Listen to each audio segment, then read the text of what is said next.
Welcome to the day 3 of the 47th week of the 52-week Bible hearing plan.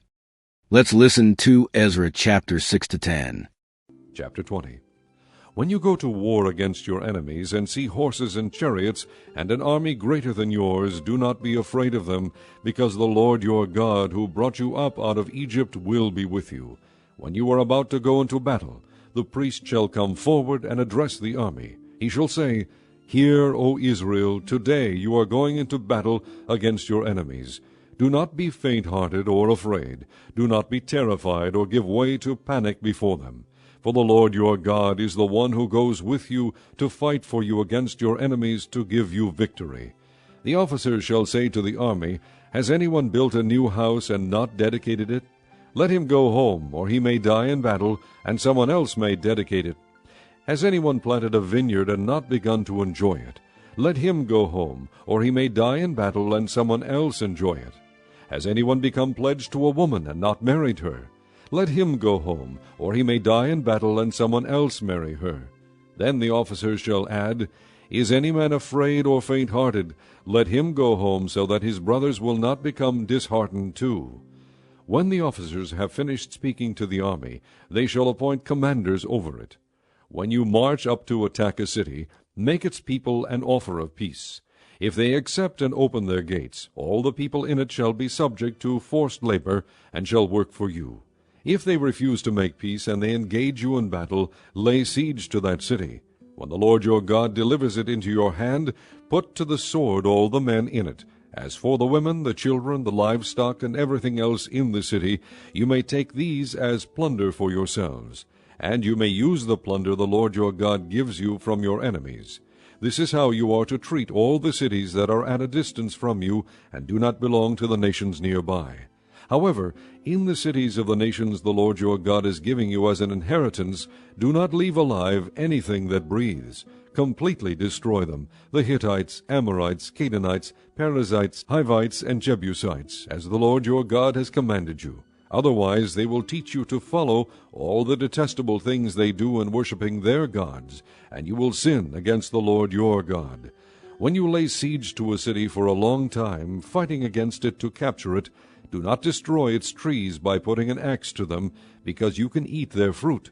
Do not cut them down. Are the trees of the field people, that you should besiege them? However, you may cut down trees that you know are not fruit trees, and use them to build siege works until the city at war with you falls. Chapter 21. If a man is found slain, lying in a field in the land the Lord your God is giving you to possess, and it is not known who killed him, your elders and judges shall go out and measure the distance from the body to the neighboring towns. Then the elders of the town nearest the body shall take a heifer that has never been worked, and has never worn a yoke, and lead her down to a valley that has not been plowed or planted, and where there is a flowing stream. There in the valley they are to break the heifer's neck. The priests, the sons of Levi, shall step forward, for the Lord your God has chosen them to minister and to pronounce blessings in the name of the Lord, and to decide all cases of dispute and assault. Then all the elders of the town nearest the body shall wash their hands over the heifer whose neck was broken in the valley, and they shall declare, Our hands did not shed this blood, nor did our eyes see it done. Accept this atonement for your people Israel, whom you have redeemed, O Lord, and do not hold your people guilty of the blood of an innocent man. And the bloodshed will be atoned for. So you will purge from yourselves the guilt of shedding innocent blood, since you have done what is right in the eyes of the Lord. When you go to war against your enemies, and the Lord your God delivers them into your hands, and you take captives, if you notice among the captives a beautiful woman, and are attracted to her, you may take her as your wife. Bring her into your home, and have her shave her head, trim her nails, and put aside the clothes she was wearing when captured. After she has lived in your house and mourned her father and mother for a full month, then you may go to her and be her husband, and she shall be your wife. If you are not pleased with her, let her go wherever she wishes. You must not sell her or treat her as a slave, since you have dishonored her. If a man has 2 wives, and he loves one but not the other, and both bear him sons, but the firstborn is the son of the wife he does not love, When he wills his property to his sons, he must not give the rights of the firstborn to the son of the wife he loves in preference to his actual firstborn, the son of the wife he does not love. He must acknowledge the son of his unloved wife as the firstborn by giving him a double share of all he has. That son is the first sign of his father's strength. The right of the firstborn belongs to him.